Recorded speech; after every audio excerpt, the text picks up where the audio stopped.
Hello, everyone. Welcome back to another episode of 3 Point Weekly.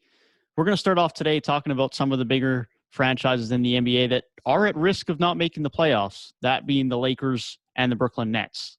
The Brooklyn Nets currently sit in the 10 seed, and they've kind of been a team that most people have assumed are going to make the playoffs, even though it was going to be via the play-in games. That's not a given anymore. And the Lakers themselves might not even be in the play-in tournament, as crazy as that sounds, with LeBron James, as they currently sit a game back of the San Antonio Spurs. I'll pass this off to you first, Tyrik, but what do you think are the odds of the Lakers and the Nets, crazily enough, potentially both not making the playoffs? I don't know about both of them, but I don't see the Lakers making it. I feel like we talked about this last week. I don't see them making it. And I think a report just came out like Bron's not playing tonight, so probably going to lose this game too, and that's going to be just another game back of the San Antonio Spurs. But the Nets thing is actually crazy. It's actually crazy because you would expect, like you said, we expect this team to be a playoff team no matter what. Just because KD's that good, Kyrie's supposed to be that good. And it's been so inconsistent since Kyrie's been deemed eligible to play at home. And they're like 1-3 since Andre Drummond threw up the peace sign. I saw that earlier. It's pretty funny. It's just bad, man. I mean, it shows like the gaping holes that both of these teams do have. Like they're not championship quality teams. That's why I mentioned last week when we were doing contender and pretenders. I'm like, the Nets can be scary if they do make it to the playoffs, but I don't see them as like a championship hopeful this season. It's just so much wrong with this team. We don't know if Ben Simmons is even coming back this season. And then Kyrie hasn't been that good since he's been able to play at home. It's really been KD putting on his backpack. He dropped 55 points and they still lost last night. It's crazy. Yeah, I swear people dropping career highs isn't even a good thing anymore, man. I was like every single time it's like somebody drops some crazy career high, it's because they need it. Every time somebody has a really high scoring game now and they're up, usually they sit that fourth quarter. So it's like it's a double-edged sword. It's like great for that person, but it always ends in a loss, so it seems so bittersweet. But yeah, for like this play-in tournament, the Lakers have like I think Spurs had a tiebreaker, so they're probably not making it. Like they'd have to finish 2 games better than the Spurs, whose remaining schedule I don't think is very difficult. So it's gonna be a tough task, that's for sure.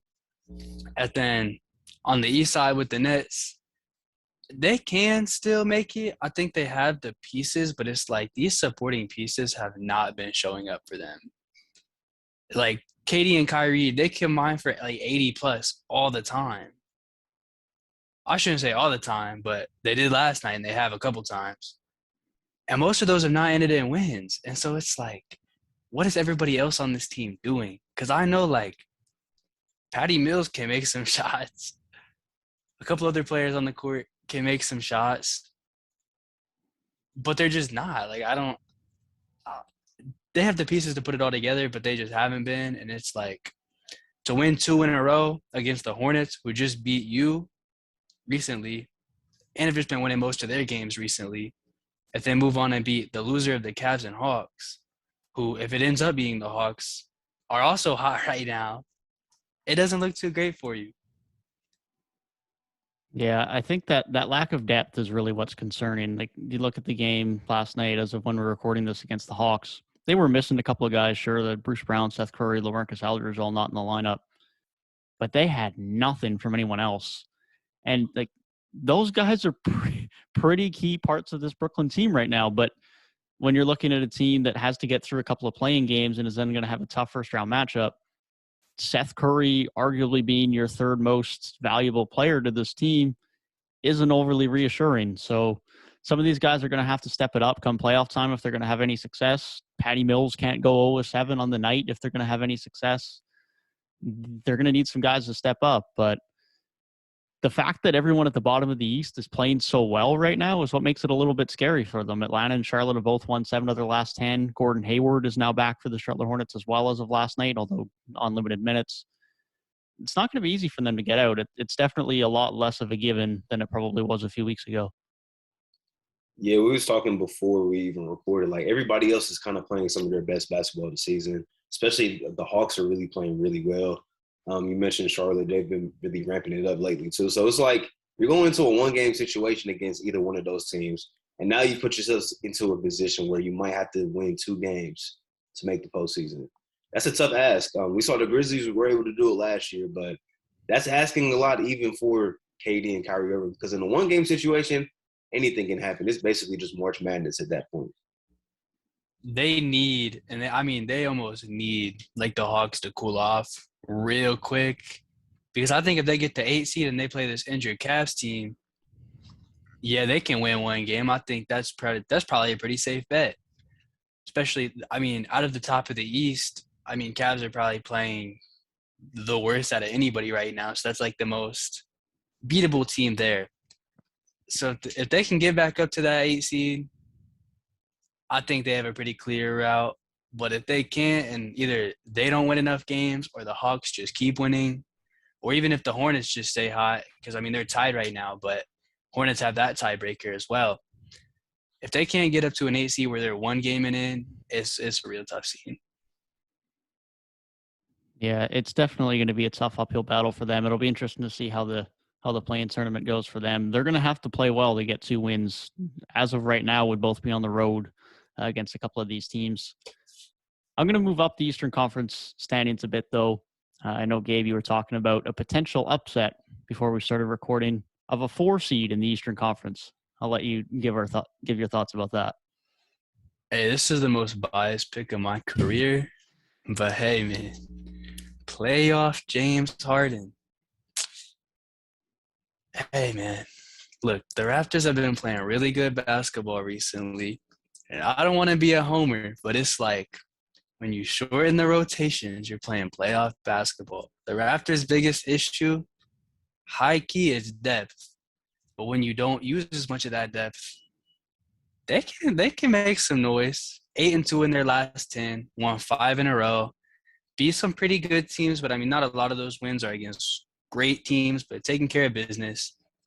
And then in the playoffs, listen, I don't want to be that guy, but when they're calling less fouls, that might be a big hit, because those 2 players, James Harden and Joel Embiid, that's where they do a lot of their damage. And you might say, oh, they really do draw those fouls. And I would agree with that. They really do just get fouled a lot. They're unstoppable players most of the time. But they don't call it as much in the playoffs. And if anybody's got defenders, it's the Raptors. So I'm not saying they will win, but I think the case can be made. I was watching, of course, JJ Redick's podcast. Joel Embiid was on there, and he was saying, like, it was like, I average more free throws in the playoffs than I do in the regular season. So I don't even know if that notion is true. Like, they really call it a game differently, for him, because he still averages more free throws. But one thing about the Raptors, they do play Embiid pretty well. Nick Nurse is one of the best coaches in the league. And that's my main question with Philly, man. Doc Rivers is so questionable. For somebody that's won a championship and is deemed one of the, top 15 or something like that, coaches of all time, he's very, very questionable, bro. And I think I would trust Nick Nurse more in that playoff type environment, man. But the Raptors have been just playing great basketball of late, man. Really ramping it up at the right time, because it was looking like a month ago they were like really stuck in that play-in, but now they really made their way out. And they're one of those teams that's just so scary if you have to play them in the first round, because their expectations were already low going into the season. I don't think a lot of people saw them being this good. So they're playing with house money at this point. And it's going to be scary for any team that has to match up with them. Yeah, it's definitely the type of team you don't want to see. It's one of the best defenses in the league. It's one of the hottest teams in the league over the last few months. They're tied for the 5th best record in the NBA since the turn of the new year. It's going to be a tough matchup for anyone. It's not a team like an Atlanta where some nights you might get Trae Young firing, but their defense isn't great. It's a strong defensive unit that, as long as they can compete, which come playoff time you would hope so, they're going to be a tough out every night. So whether it's Philly or Boston or Milwaukee who end up slipping into that 4 seed, Miami I would find unlikely will slip that far at this point.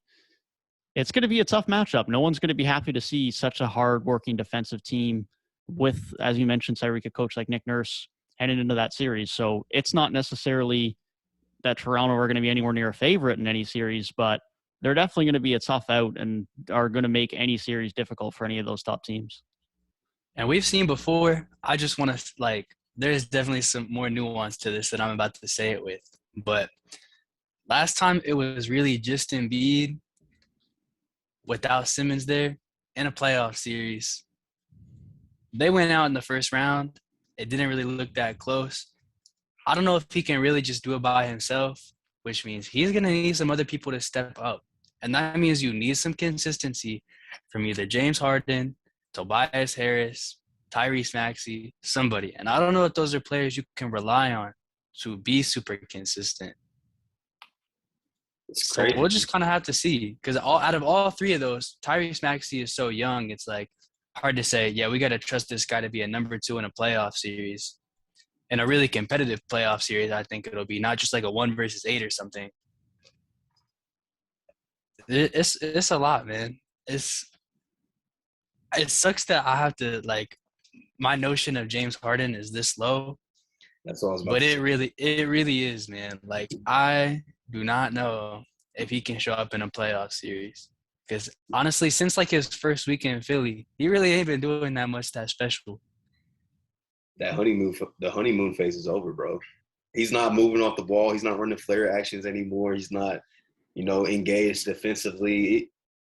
Like you said, the notion of James Harden definitely has changed, but he can't go out and just not play great basketball. He has to go out and be elite in the postseason in my eyes. I've been saying this since the trade happened, since he forced his way out of Brooklyn. He can't be one of the reasons why this team doesn't make a deep playoff run this year, man. He can't be that reason. Even though I don't think this team is built to win the championship this season, you got 2 of the better players in the league. Like, you have somebody that's in the MVP conversations, and James Harden is still really good. Like, don't get me wrong, the guy's still really good, and he can ramp it up and look like one of the best players in the league at any time. But you got 2 guys like that. The expectation is not to potentially lose in the first round, which is kind of the conversation we're having right here. Is like, there's a possibility that this team is knocking out the first round, which is just crazy to think about. Yeah, They can build crazy momentum, though.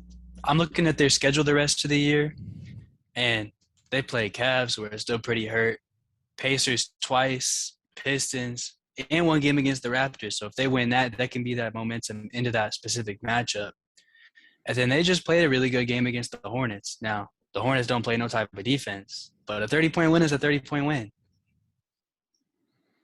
Yeah, Harden's definitely got to show that he can be successful in the playoffs, and that's ultimately going to be probably the biggest defining factor for the 76ers group. They just need more consistency than what he's been able to give over the last couple of weeks. And ultimately, if he ends up not having a good postseason, that's tough, man. It's tough. He's had too many opportunities now where he hasn't performed well in the playoffs. Relations have soured after a trade when you look at a situation like Brooklyn. So hope for his sake he can figure it out. Hope for Brooklyn's or for Philly's sake they can figure it out. And as you said, Tyrik, it's probably not their best year as far as a contending window, but at the end of the day, if this team goes out in the first round, it don't really matter if it's their contending window. Things are going to have asked questions. Doc Rivers is going to be under question. James Harden is going to be under question. So it remains to be seen, but they're going to have to figure some things out come playoff time to have some level of consistency, to have some success. The Utah Jazz, how much of a fraud are the Utah Jazz on a scale of 1 to 10, and why is it 11? Man, that Rudy Gobert to Dallas idea I drew up last week looks better and better each day. How wrong? I don't know if Dallas wants him. They're better than Rudy's team right now. Hey, Dallas just got blown out the other night, bro. KCP got 35 on him. It happens to everybody, man. Everybody gets blown out every now and then, except for the Grizzlies. Yeah, not the Grizz. Man, but Utah is what hasn't been said. Like, we've already said everything about this team. Like, none of us believe in them. I don't even think they believe in themselves. No, I don't think so. Donovan Mitchell certainly doesn't. That's for sure. I saw somebody on Twitter earlier that was like, the fact that Rudy and Donovan Mitchell try to convince everybody that they're cool with each other is just the funniest thing ever, because you could tell there's just so much animosity, and it's been that way really ever since Rudy shut the whole world down. Like, basically, there's been so much built up, like, frustration between those two. It looks, at least that's what it looks like, from an outsider's perspective. And you can tell, like, every time they blow a lead or they lose a game that they shouldn't lose, somebody's saying something like, Rudy's like, oh, the offense is just so stagnant and defensively we're just not good. And then Donovan's like, it's the same shit over and over. And it's just like, bro, change has got to be made this offseason, man. If there's not a big shakeup in Utah, I'm going to be disappointed, man. They're going to really start getting that Portland Trailblazer, Indiana Pacer type of vibe to me. If they're not It makes sense. It makes a lot of sense for Donovan to feel the way he feels because everybody really hates that team because they don't like Rudy, bro. I'm going to be honest. Like, I don't think people say, oh, I hate the Jazz. I can't stand Donovan Mitchell. And Donovan's probably tired of it. He's like, man, why am I the villain? Like, I just go out there and hoop. I can average 35 in a playoff series. I'm tween, flashy. I should be everything people do like. But he's not as well liked or respected as he should be because he plays on this Utah team. And so, well, that's not entirely Utah's fault. I mean, you can't really do much. You play in like a pretty small market, obviously. So it's like, not a very well-liked fan base around the association for the way they've treated some players or just people in general. I can think back to the Russell Westbrook situation specifically.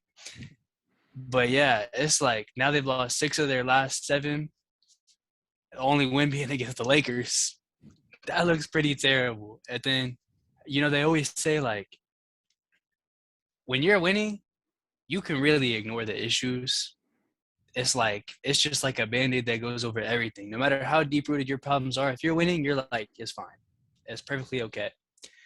When you start to lose like this, that's when the true colors show. That's when it really comes out. That's how you really feel. And, yeah, Donovan, bro, I don't think he wants to be in Utah. I don't know where he would want to be, but I just don't think it's there. The Knicks. Hey, if he went to the Knicks, he'd probably be pretty well liked. I think the Knicks probably got a lot of haters. They got a lot of people who want to see them fail. Well, that's also the biggest city in the country, so there's gonna be a lot of people that like him too. Yeah, Utah's just ran its course, bro. It's really just ran its course. Like they might as well. At this point, I don't know. You might as well just blow it all up, trade everybody. Get Quinn Snyder out of there. It's the same thing, man. It's not like we looked at them as like, this team's always going to win a lot of games, but we don't believe in them in the postseason. It's not like how the Bucks were last year. Like the Bucks was like, we're going to take it easy the regular season because we're worried about the playoffs. The Jazz just aren't that good. Like they're just not that talented. Like they're not that talented really. Donovan Mitchell covers up a lot for them offensively, and Rudy does the same thing on the defensive side of the floor. And all the integral pieces on the in-betweens is just – it's not really as effective, man. And the team, they've done everything they can. We've talked about this before. Like, they've drafted right. They've made the right moves on paper. They made the signings that they could make. But it's just like this is a mid-tier playoff team, a team that might win a series and is going to get bounced in 6 in the second round. Like, that's just the Utah Jazz. That's how they've been basically like the last 6 or 7 years. It's just the same story over and over again. I don't want to get into it too deep, but I really think given like the discourse around this franchise and like the fan base, not like if you're like a normal Jazz fan and you're watching this, it's really no offense to you, but the bad minority is usually going to be the most vocal and most like sticking out.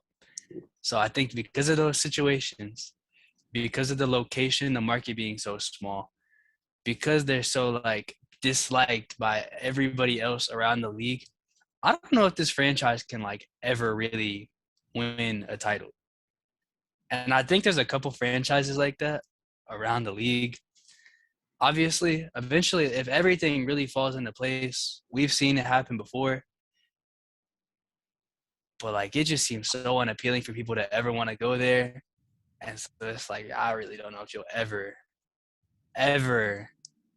get it done. Yeah, especially in today's world of NBA trades, where especially if you're any bit of an above average to great player, you pretty much have a very significant say in where you're being traded. No one's asking to get traded to Utah. You're just not. You ain't getting anyone big in free agency in Utah. So you have to get a Donovan Mitchell type guy via the draft, and then build a really good team around them immediately. And if this Utah team was as good as they were and didn't have a relationship like Donovan Mitchell and Rudy Gobert where it is so sour, things might be slightly different. But even as it is, it's just tough. It's so tough to have that type of situation where everything can just come together to have that type of success. You would have to have a Donovan Mitchell type player and a really good team right out of the gate, because now you're in a situation where things don't look great and Mitchell's probably not far away from asking out. And a few years ago, we would have looked at someone like Donovan Mitchell's contract with multiple years left and we would have thought, no way he can ask out. But Ben Simmons just got traded. So I think anything can happen at this point. Harden forced to move out in a situation that wasn't exactly favorable to traditional standards for him asking to move out. So I think at this point, if someone wants to move, they're going to get a move for the most part if they're not still sitting on their rookie deal. It feels like Darren Williams all over again. If people remember, D-Will he had a very nice little successful run. The Jazz were a mid-tier playoff team again, winning like 50 games every year. But he eventually forced his way out. Might be happening soon with Donovan Mitchell, man. It's like you had the second all-time leading scorer and the all-time leader in assists and steals. And I know those numbers are kind of inflated. But, bro, you have people in the top 2 and 3 of the main 5 major statistical categories for 2 decades, and you still couldn't get it done. That's what makes me think I really don't know if they ever can. They didn't pull out one in that whole time. And maybe they're cursed. Maybe the Jazz are cursed. It's because the fans are racist, bro. I'm sorry. Did y'all see? I think they're talking about potentially pulling the All-Star game out of Utah next year. Yeah, I think I saw that. That's a good business decision. Strictly based on numbers, that's a good business decision. If it was really what's best for business, though, they've done plenty of like smaller cities, but it would have never came to Toronto. If they wanted, nah, that's Toronto. That's like the 6th biggest city in North America, and there's a lot of Raptors fans. So I think they would literally. I think they'd be on a tour between like literally like LA, low key Vegas, Chicago, New York, and like Toronto, maybe like Miami as well, and just keep it through there. If they really wanted the biggest bottom line, Houston and Dallas too. I feel like they've done New Orleans like 10 times over like the last decade. I feel like New Orleans is like always getting an All-Star game, bro. They've had a few. Because that's a small market, but it's a lively place. Yeah. Especially in the wintertime. That's like Mardi Gras season too, so it kind of makes sense. But I don't know. How did they come up with Utah? Like what? What's in Utah? I've never been to Utah. I think it's because I'm pretty sure they give everybody a chance to host at some point. I don't ever remember Boston having an All-Star game. It's probably been a long time. I can't remember like Memphis having it. That'd be a good spot for one in a couple of years. I can't remember if they want to get it in while it's hot. I think some of them, like Oklahoma City and Memphis, literally might not have enough hotels. They said the OKC hotels are crazy, like they're haunted or something. I don't think Phoenix has had one. No, Phoenix has had one because they had those fire jerseys. That was Phoenix? Yeah, with the cactuses on them and stuff. That was Phoenix, bro. I think that was that 92 or 96? One of them. It's been a while though. It's been a long time. Yeah, Boston haven't had an All-Star game since 1964. So it's been a minute. 1964? It's been a minute. Yeah. You think that's like a flagship franchise? You think they have more than that? I think so. Nobody wants to go to Mass because it's too cold, I guess. But they went to Toronto, so. Toronto though. Toronto's different. Man. If they weren't in Toronto, Drake wouldn't have ruined that picture of Kobe and LeBron, though. Unpopular opinion. I don't think he ruined it.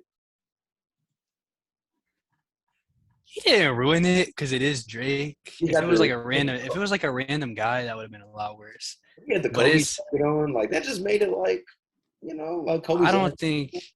I think it didn't ruin it, but I think that it made it worse because, bro, if it was just a picture of like LeBron and Kobe guarding each other in the All-Star game final year, I think it would have been the same thing as like the picture of like Kobe and Mike next to each other. Yeah, makes sense. But it's a little bit less significant because I don't think Drake Drake is is there. It's Drake though, so it makes sense. Definitely makes sense, man. Going back to talking about the Knicks earlier, when we were talking about potential destinations for Donovan Mitchell, they got at least a former All-Star that could potentially be on his way out as well. Julius Randle, not had a great year, hasn't seemed to have gotten along with Knicks fans that great over the last month or so of the season, and just signed a new big contract extension. But what do you think the odds are Julius Randle's back in a New York Knicks jersey next year? 20%. 25. I'll give him 25. His contract's so big, bro. Like, I think it's like 60, 65. I would say 65% chance he's still in New York at the beginning of next season because I don't think anybody really wants him that much. And I think their asking price might be a little bit too high. The only reason I said 25 is because I don't think any contract is immovable. And if they really want him gone so bad, like they'll trade him for pennies on the dollar just to get him out of New York. If it's really become that big of an issue, they'll just get him out of there. But what if he's a negative asset where they have to put things with him? Sometimes that's what you got to do when you sign somebody to a big contract like that, and then their production is not meeting those standards anymore. Happens a lot, to be honest. It happens. But if you're not signing anybody, would you rather literally give things away, or would you rather just send him home and let him be away from the team like a John Wall or something? Well, yeah, you can do that, but I mean, I think this season's shown like the Knicks' direction should be more towards just letting the young guys play, because even if this team did work out this season, they weren't going to be as good as they were last year. I think that's pretty evident with the moves that they made in the offseason. Like, I didn't think that they would be this bad, but there was going to be a drop-off. Like, I think everybody kind of knew there was going to be some type of drop-off. So I think it's just shown, like, RJ is your future. You traded for Cam Reddish, and might as well let him play. I like Quickly. I like Grimes. I like Obi. Re-sign Mitch Robb. Like, y'all got some really good young assets. And Julius Randle probably doesn't fit the timeline, and he just looks like he doesn't want to be there. Knicks fans are fed up with him. He doesn't even talk to the media anymore. So it's like you might just have to part ways, even if you are like you said, even if he is a negative asset. Just get him out of there. Even just getting rid of a guy can maybe just boost the morale just a little bit, because all the reports is like he's on the other side of the locker room, like away from his teammates and stuff. It's just like crazy stuff for a team that last year was like the NBA darlings. Like, everybody liked watching the Knicks and they were happy to see their success, and now it's a complete 180 this year. Yeah, I agree. I think there's definitely some level of likelihood he gets moved. Having someone that's much of a negative in the locker room is never a positive thing, especially if it's someone who's very much underperforming his expectations in his contract. He's projected to be making $26 million next year, which isn't outrageous as far as moving a contract. So they'll probably be able to find someone that's relatively interested in him, but they won't get a ton back for him, I can't imagine. But I can't imagine they would have to give up a ton of things to get rid of him. But like, as you say, like, moving to the youth, moving to their young assets and giving them more minutes is definitely the way forward for them. I mean, heck, they've played some of their best basketball over the last few weeks while it's been RJ and Quickly and Obi Toppin and Jericho Sims, and they've had some nice young guys getting some good minutes and actually playing good basketball. So that's been good to see. That's definitely probably the direction they should be moving forward at this point. I know it sets them back probably another year or two, which would not have been what they expected after the season last year. But there's some fine pieces there. There's still some things you can work with. I guess the next question is then, if Randall's out, you push the timeline back a little bit, does that mean Tom Thibodeau's gone as well? When it comes to Tibbs, I think that, like, it's pretty formulaic on how the time goes now. I feel like this has pretty much just been his thing. As he gets somewhere, and then usually there's some pretty early success. You think, okay, this is doing pretty well. It's like this team is better than they were before. Some good things are happening. But it seems like his teams peak really early. It seems like they peak in the regular season, can't really do as much in the playoffs. And then usually, once they get figured out, they get really, really figured out.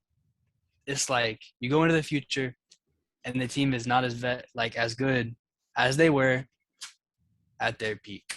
And it's like these early peaks, these regular season peaks for his teams, I feel like he's just kind of a floor raiser. It's like your team has been down in the dumps for so long.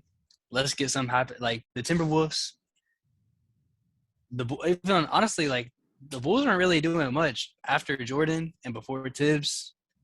And then now the Knicks, it's like teams have not done anything for a while. You get Tibbs in there. He gets them like a playoff appearance, a little bit of success, and then it just doesn't work. And it seems like at this point, teams might as well just get Tibbs for a little morale boost and then move away. Because if it's anything like it was in Minnesota, I don't think they're going back up to where they were.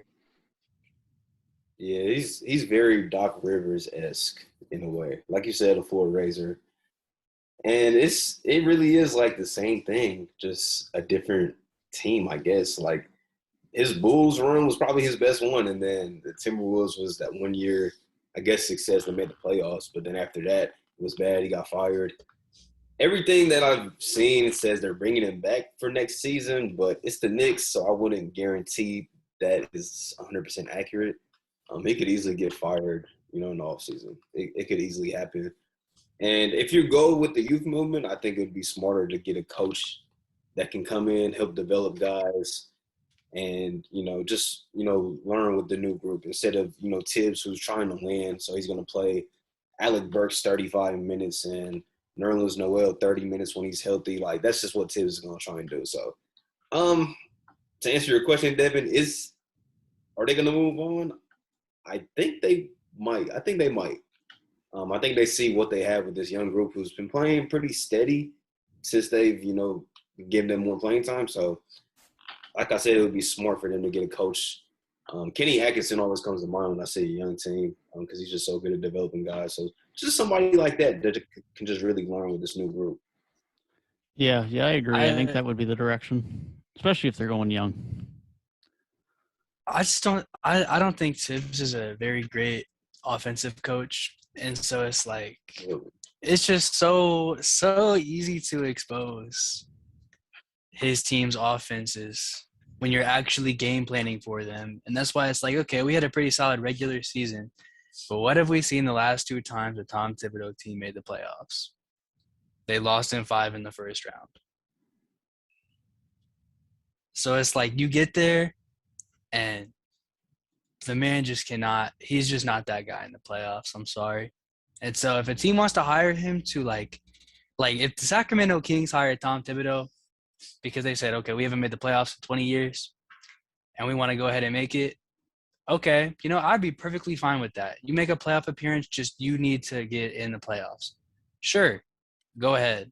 But is Tom Thibodeau a guy in the modern NBA who's going to lead your team anywhere far in the postseason? No. So what you're saying is Tom Thibodeau needs to go coach Sacramento. Yes. I think he could, given his track record, I think he could get them at least one playoff appearance within 3 years of being there. I think they have the talent on the roster for it now.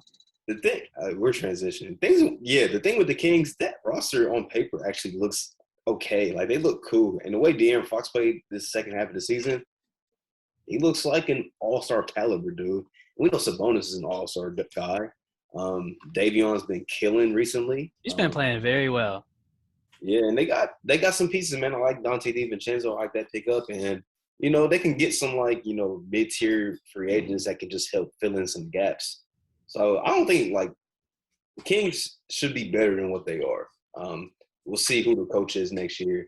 I don't think it'll be Alvin Gentry. All respect to the dude. I like Alvin as a guy, as a coach, but I think they just need a different type of voice in that organization. That's my opinion. And listen, I think Tibbs, an early peak is better than no peak. I think he's getting them into the playoffs within 3 years, probably within 2. Will they be good after that? I don't know. Will they do anything in the playoffs? Probably not. But can they get there? Yes, absolutely.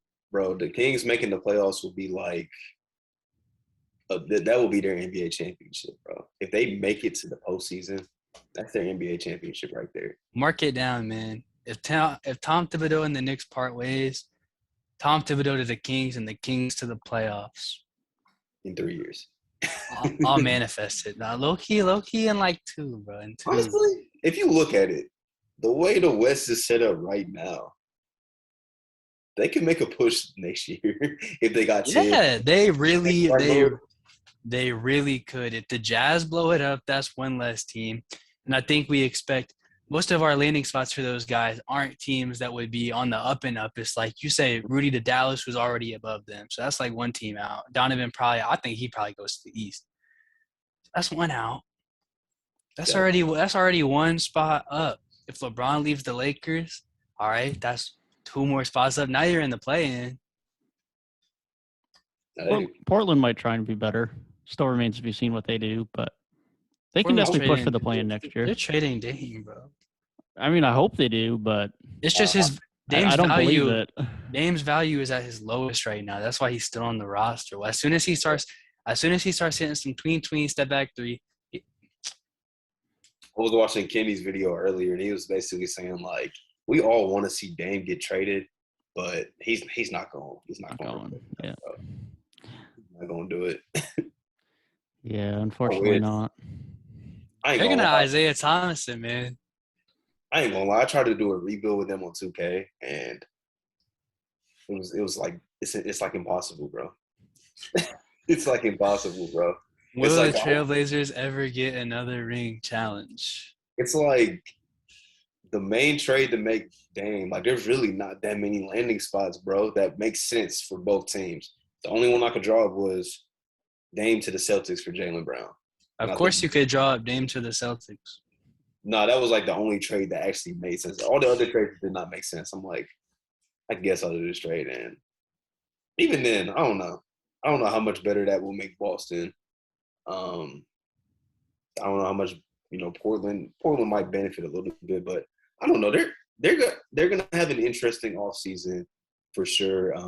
Depends on what they decide to do, if they want to keep Ant or trade him, or if they finally get the guts to just say, we don't care, Dame, we're trading you, or if they keep both of them. Who knows?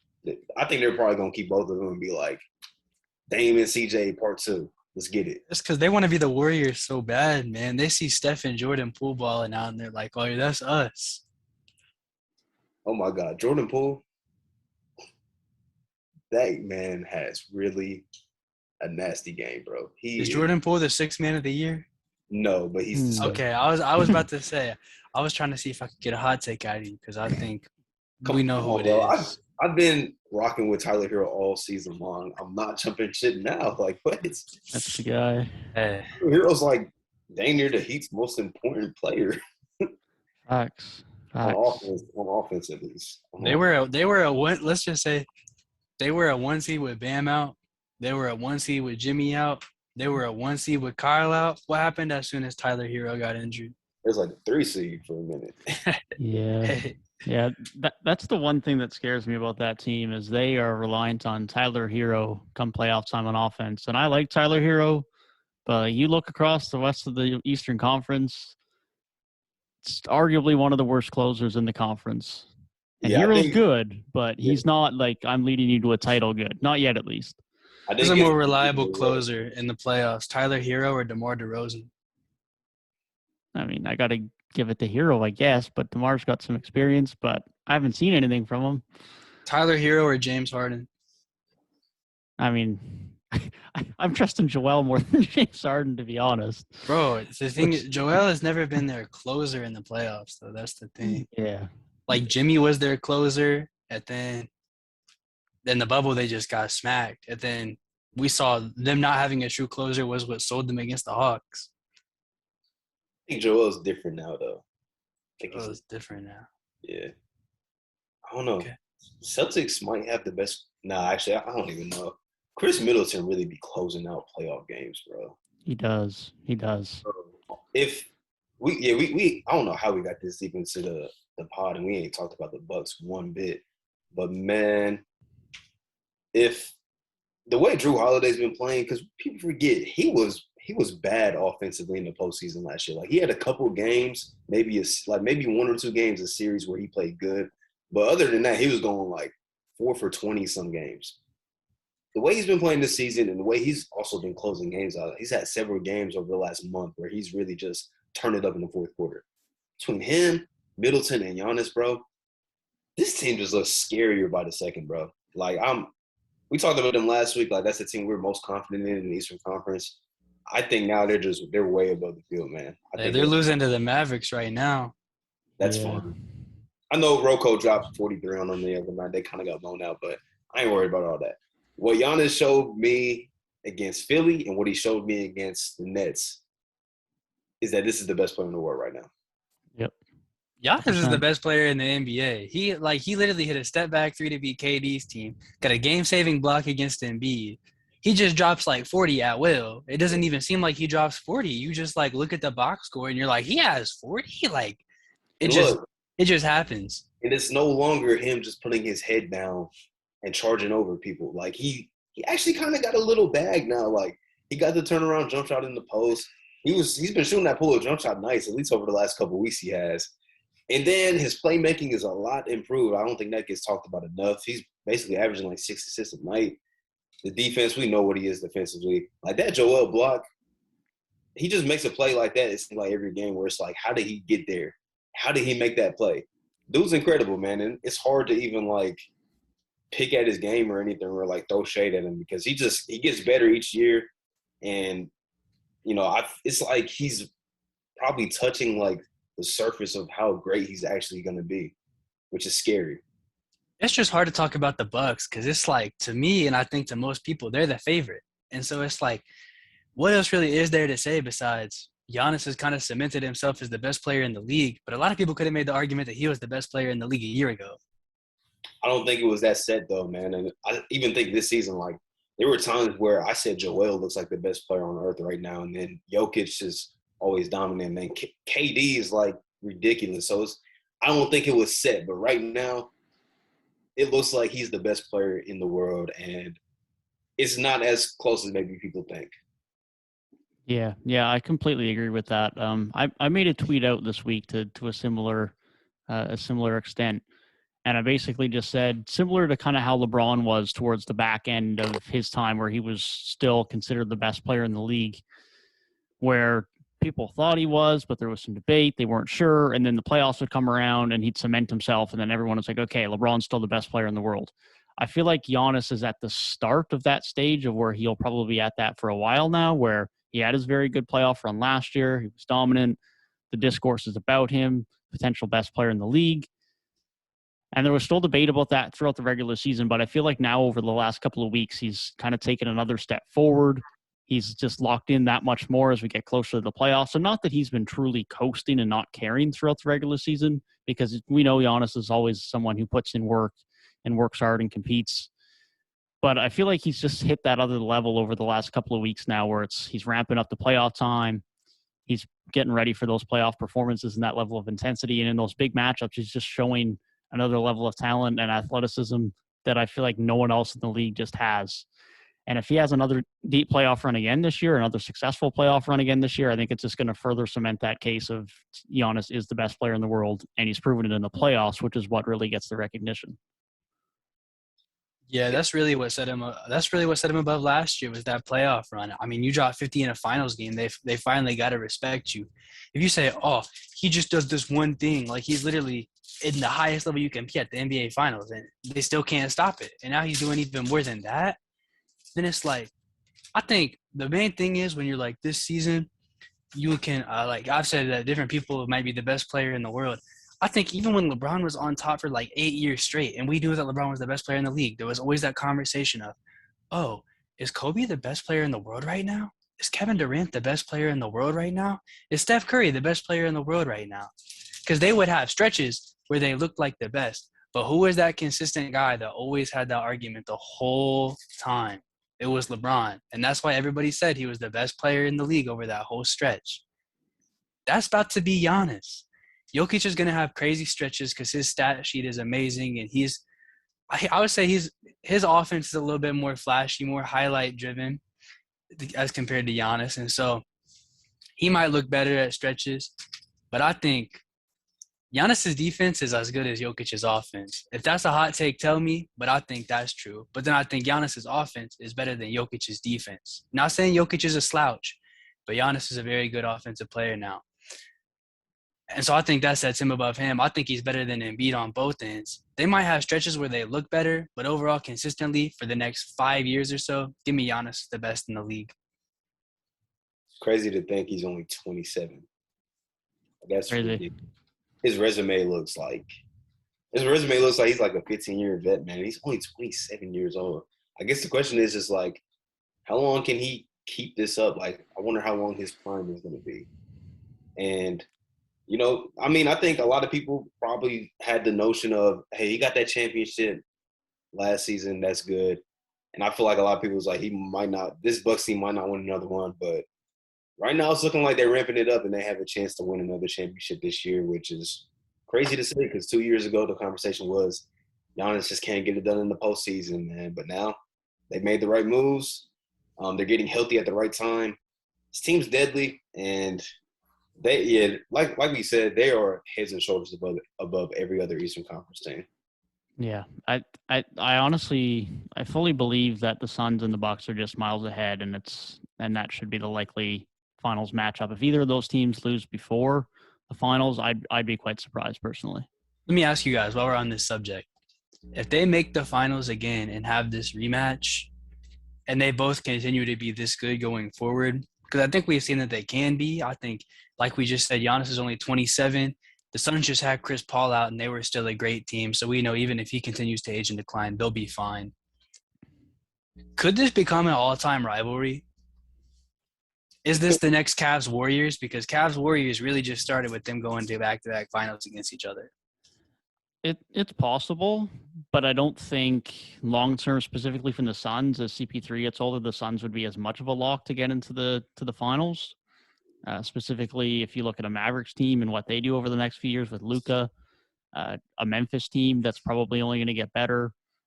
And we still don't know if DeAndre Ayton's back. And if CP3's gone in a couple of years and they don't keep DeAndre Ayton, then the Suns team is going to be in limbo. Sure, they might add pieces around Booker, but we don't really know what that'll look like yet. So it's possible. I think the Bucks are going to have quite a few more appearances before it's all said and done. I think the Celtics are going to be a competing team in that discussion, though. I think the 76ers have a couple of years where they'll be a competing discussion in that. Even the Raptors could have a shot in that, depending on how Scotty Barnes continues to develop. But I think the Suns are a little bit more unsure still, given CP3 is going to be only having a couple more years, most likely. And we don't know what happens with DeAndre Ayton yet. If DeAndre Ayton resigns, that's a different story, because I think once DeAndre Ayton is a true second option, he's a much different and much better player than he is right now because he just gets more opportunity. But until we know that, I'm not so sure. Yeah, I hope it doesn't become like a super rivalry, because I like seeing kind of how the league is now. Like, we do, of course, have the two teams that we think look dominant, but it's no guarantee that either one of those teams makes it to the finals. And the thing with the Cavs and Warriors saga, like, we know at the end of the day, it's going to be Cavs Warriors. Like, it will take something crazy to happen for it not to be Cavs and Warriors. So I hope it doesn't get to that point, because I like how the league is right now. There's a lot of uncertainty, and that's why watching basketball has been so fun this season, because we really don't know. Like, we can say things on here on the podcast, like we think the Suns are super dominant, but we don't know for sure that they're going to make the finals. We don't know for sure that the Bucks are going to make the finals. So to answer your question, Gabe, I would say I don't think it is going to become a rivalry. And as a basketball fan, I hope it doesn't. Well, I think I make the comparison because I think the thing where everybody knew it was going to be the Cavs and the Warriors is more in the second half of the rivalry. I think in the first half, you kind of knew one was going to make – well, actually, the first year you might not have really known either. I think you still had faith in the Cavs in 2015, but that Cavs team hadn't made it yet because it was LeBron's first year back. And then especially early in that playoff run with, like, the injuries and things, I think it made it a little bit more uncertain. And then I don't think anybody, like, really expected the Warriors to just go to the finals. They hadn't been yet. They hadn't really proved themselves. And so I think some people might have had some expectations. The Bucks were probably co-favorite last year, I think, with Brooklyn, especially given the injury situation going into the playoffs. It's like by the time those two played each other, I think the Bucks were kind of favored to come out of it. I thought it was Philly and Brooklyn last year for real. Because Philly was the 1 seed last year. People forget that. True. I don't know. I feel like there was a lot of Bucks hype because it was like Giannis 2-time MVP. But either way, I think last year neither team was really like super expected to make it, like overwhelming favorite. And that was really the early part of the Cavs-Warriors rivalry. But then year 2, 73-9 Warriors, and everybody knew what the Cavs team was about. I think then they were both like the expected people to make it. And I think this year the Suns and the Bucks are the expected people to make it.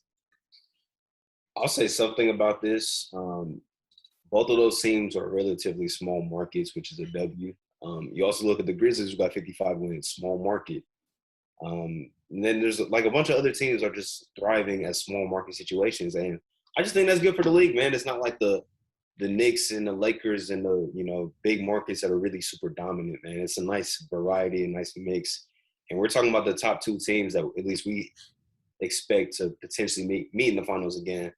Both small markets, which is just a W, man. I love to see it. Facts. It's always good to see. It's nice to have a bit of change up at the top. Yeah, the Grizzlies, like, market as small as the Grizzlies. That's great to see. It's absolutely great to see. They're going to be if the Suns ain't the team coming out of the West in a couple of years' time, the Grizzlies are probably my next pick. They definitely got a lot of bright years ahead of them. Didn't the Warriors used to be a small market team? Because they were in Oakland, and then it seemed like they kind of at least had before the Curry era, they kind of had that small market feel about them. But now they're in San Fran, much bigger city, even though it's right across the bay.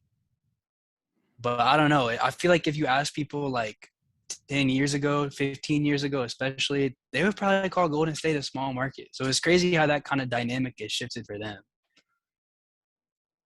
Yeah, I agree. I feel like if you have enough of a long period of sustained success, you can do that enough in sports. And obviously moving across the bay helps as well. But like a team that comes to mind for me is like the Patriots. Like no one would really consider them a prototypical small market anymore.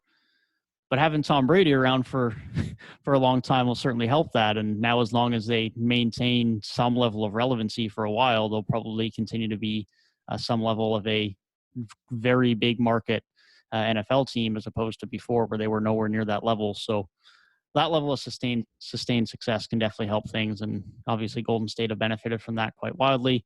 On the flip side of things, you can be a California team like a Sacramento or a Houston in Texas where you're in still a relatively big market. If you're successful, you're a big market, but that doesn't necessarily carry through as much when you're not winning. So it's interesting to see how that dynamic works. It really is. Hey, the Pelicans are like, remember they started the season off 1-12. They're like 33 and I think 31 since then. I've been saying it all season that I'm like, since their start, they're a 500 team. Like, just imagine if they had CJ from the jump, BI was relatively healthy. This is probably a team that's like right maybe where the Timberwolves are, honestly. Like they've been playing that good. Shout out to Willie Green. I don't be seeing a lot of people talk about him, man. This team's really turning around. And first year head coach couldn't have started any worse than 1-12. Like that is bad. That is bad. But they figured it out. They made the right moves. And they have a chance to make the playoffs, obviously, right now because they're a solidified playing team, or at least they'll clinch with their next win. But I'm thinking about next season, getting Zion healthy. I'm excited to see what this team looks like. This team is Zion away.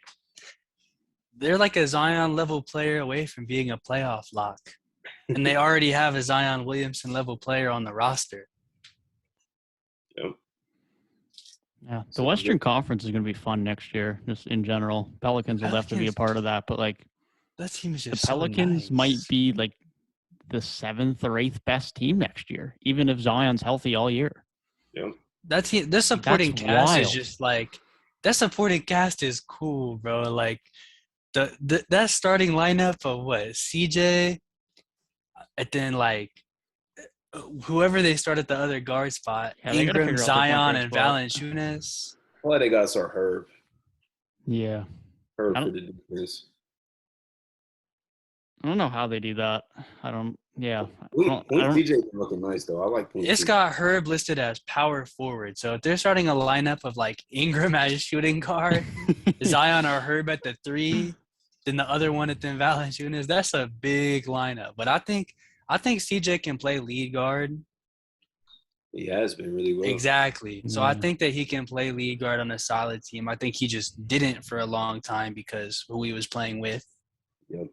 But then even beyond that, they got solid bench pieces. Devontae Graham is like a classic, like kind of chucker 6-man, you know. Yeah, he's better as a 6-man. I think the Alvarado. starting lineup rotation is done for him, but he's fine. Jose. He's fine off the bench. Jose is funny, bro. That Jose little is move fun, where he just hides in the corner and comes against the steal. But that's so corny. But hey, that's a way to It get works. a bag. That's a It way to works. get a bag. It's crazy that it actually works on NBA players, bro. You got Trey Murphy, Larry Nance, Jackson Hayes. They got like Jackson Hayes has been playing good. there's like Really good, 9 yeah. players on this roster that are NBA players No, it's a solid at team. least. It's a solid team.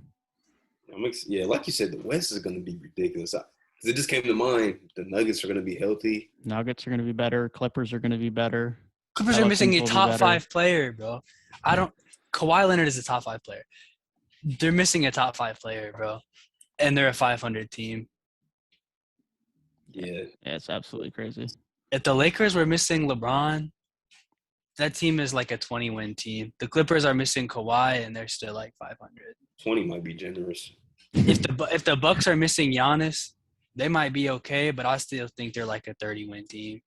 I think they'll be a playoff team soon. Yeah, that's You think so with no Giannis? He just does so much. Yeah, they got enough pieces though.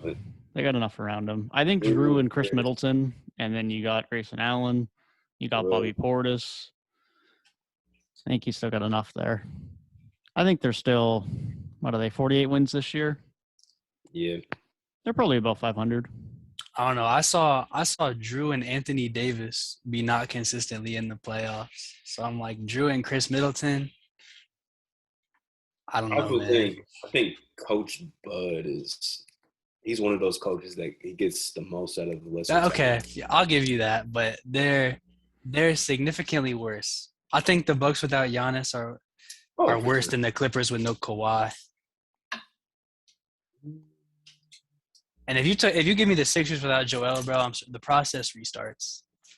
So the fact that the Clippers are as good as they are without a top 5 player is insane. Shout out to Ty Lue. Facts. He probably went from, if you call perception reality, the man went from a bottom 3 coach to like a top 3 coach, bro. When he was on the Cavs, the whole perception was, oh, Le GM, Le coach, LeBron is the coach of this team. They don't have anybody drawing plays or anything. Nah, y'all are mad disrespectful. We are all mad disrespectful. There are videos on my YouTube channel of me last postseason after they went down 2-0 talking mad shit about Ty Lue. For like 10 minutes straight. I was really bashing him basically. And by the end of the playoffs, my perception quickly changed. They're saying LeBron carried him, but what's his record against LeBron? Haven't they won 9 straight games against the Lakers? I'm like that. What's his record against LeBron, wild. Bro? That is ridiculous. I don't know what it is. After game 2 seems to be when those changes come into play for significant series changing moves. Ty Lue's done it. Nick Nurse has done it. That's when you come home. The point. That's when you come home. Not wrong. That's the best time to make that change. You come home, you have your own court, you have your own practice facility, and you can just really put a game plan in place and change the momentum. What used to be crazy is, bro, when the away team used to get 3 straight at home, that's an advantage. That's so much momentum. That's a way court advantage at that point. Nah, it can be, but I actually hated it, bro, because the 2010 finals just comes to mind. Boston went up 3-2, but then they had to go right back to LA. It's like, man, it's kind of not an advantage. It's not really an advantage both ways. I mean, it's just less traveling. I think that's why they put it into place in the first place, was because it used to always be Boston, LA. You know, Yeah. like we don't want to have to make all those flights, so we'll just 2-3-2. I used to hate that format, man. Yeah. It's not a good format. It's really not. Much better the way it is. More travel, but It's always a bunch of travel because there's barely anybody in the middle of the country, bro. I mean, Yeah. facts. Like, think it's like literally like over half the Western Conference is like just so close to the West Coast. There's like what 4 or 5 teams in California, Portland, used to be Seattle, Phoenix is still pretty far west. They're like, you would need like a Memphis or like a Minnesota or something to make the finals for it to not be crazy. Because obviously the East Coast is way more condensed. No, that's facts. We need to put a team in like South Dakota or something. Damn, we're talking about the Pierre Pelicans. We moving the Pelicans. That's the only city in South Dakota that I know. I saw somebody post on Twitter earlier. It's like, is South Dakota even a real place? That's how I feel about Wyoming. Until I meet somebody from Wyoming, it's not real. Never met anybody from South Dakota, Wyoming. I was gonna say Iowa, but I think Harrison Barnes is from Iowa. I was in the Midwest. It's allowed to exist. Like I could not imagine living in those states. Like I wonder what it's like there. That would just be so wild. Man, I live in a small enough province in Canada, but like there's a couple of provinces here with a couple 100,000 people. Like, Yeah, I can't imagine that. And like, there's about 1 million people here, and that's small. But that's small. yeah, we're 1 million people in the province, and we are like I don't know what the numbers are, but size-wise, we got to be close to California, and we got 1 million people. Dang, that's welcome to Canada. I was about to say, I think there's like 18 million people in Ohio. Bruh, I did not know Ohio's. Then in class, he said it was the 7th most populated state. I'm like, really? Ohio? You have to think, Ohio has 3 like big cities. Yeah, that's true. That is true. And then if you think of the 10 biggest cities in the country, over half of them are literally in like California or like Texas.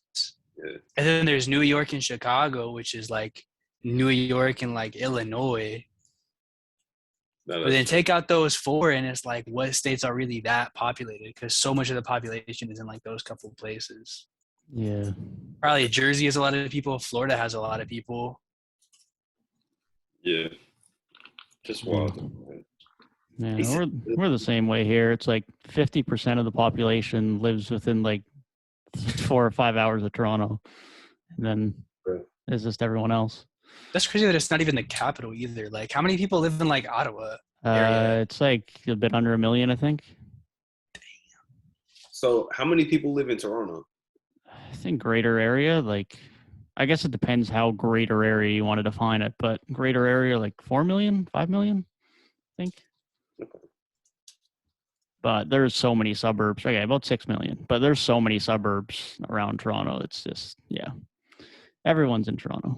I gotta visit Toronto someday. I guess that's on my list of places I want to travel. I need to go to a Raptors game. Yeah, I still got to get there. Just heard the city's amazing. Yeah, no, it's a nice city. I've been there a few times. It's a good visit for sure. Still got to get to a Raptors game, though. That hasn't happened yet. Man, whenever we make it big enough, y'all gonna make it to y'all's Raptors game, man. It's gonna be a playoff game too. I would have killed to be there for the NBA Finals. No doubt. That's the thing is like, it feels like I'm close because I'm in Canada, but at the same time, it's like half the U.S. lives closer than I do. So the biggest flex of my life is literally watching Kawhi Leonard play live, bro. I saw him play in Cleveland and have a 30-point game. That man never plays. He really, Kawhi Leonard barely ever plays basketball. So the fact that I saw Kawhi Leonard play in a Raptors jersey, that's the biggest flex of my life. That's a big W for sure. I took my dad because my dad's like the biggest Kawhi fan I've ever met in my life. I bought me and him tickets to a Pacer Raptor game in 2019, and Kawhi was low managing. He didn't play. I was like, bro, he really did that to us, man. He does not have the Mamba mentality, man. Kobe said he had to go out there and put on a show every night because there might be one fan in the crowd who barely has any money and saved up forever just to see him play. Did Kobe say that or did Jordan say that? There's no way Jordan said that, bro. Nah, Jordan I think literally that was said, Kobe. Jordan said, so. F them kids, bro. I think Jordan said something like along those lines, like what if there was somebody in the stands that this is the first time they ever watched me play live? Yeah, he might have. I feel like even for Kawhi, if Kawhi took that mentality, man would play even less because he'd just get more injuries. Like it sucks, man. Like he's just not built to play an 82 game season for whatever reason. He's just not, unfortunately. There's a lot of people like that, and it makes me wonder, like, Anthony Davis. Maybe I'm just thinking, if the Lakers just played Anthony Davis every other game on purpose for the whole season, he just played 41 games a year. He would look like the Lakers. The Lakers might be a better team because he probably played less than 41 games this year. Yeah. I don't even want to talk about AD, man. Yeah, I feel that. 38 games this year, so he might get the 41, and that'll be it. Oh, yeah, because he did just come. We didn't even talk about his comeback, but I guess they haven't been doing anything since he came back. So they lost anyway, so it's like I feel like talking about it would just make Lakers fans even more upset. They shouldn't be upset, man. LeBron knows this season is lost. He doesn't really care. So why do y'all care so much? LeBron is chasing one thing, bro, and his name is Kareem. He's gonna do it next season, man. Draymond Green is gonna be in attendance no matter what. What if it was against the Warriors? That'd be poetry. That's poetry, man. Man, it'll probably be in Toronto just because.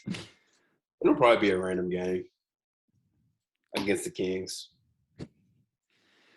Low key, I feel like it might be. I wonder who Kareem was playing against when he broke the record. He probably broke the record way before he even retired. Well, yeah, because the record before him was Will, and he literally has like 7,000 more. Yeah, he broke it in 1984. He played like another 4 or 5 seasons too. It was against the Jazz. Of course. This is a very usually it's a King Slander podcast, but this has become the Jazz Slander podcast today. Man, next week's about to be a fat episode. About to talk about the awards, about to talk about the playoff predictions, about to talk about the non-playoff teams and who need to get fired. We're about to talk about everything. We're about to have a 3-hour episode next week. Wouldn't even doubt it. Thank you guys for tuning in again this week. Be sure to let us know your thoughts down in the comment section below. What you think Utah should do. Whether you think Julius Randle's coming back. Who your favorites are to get out of the East and West. Thank you guys for tuning in. And we'll be sure to see you guys again for what will likely be quite a long episode next week. Peace.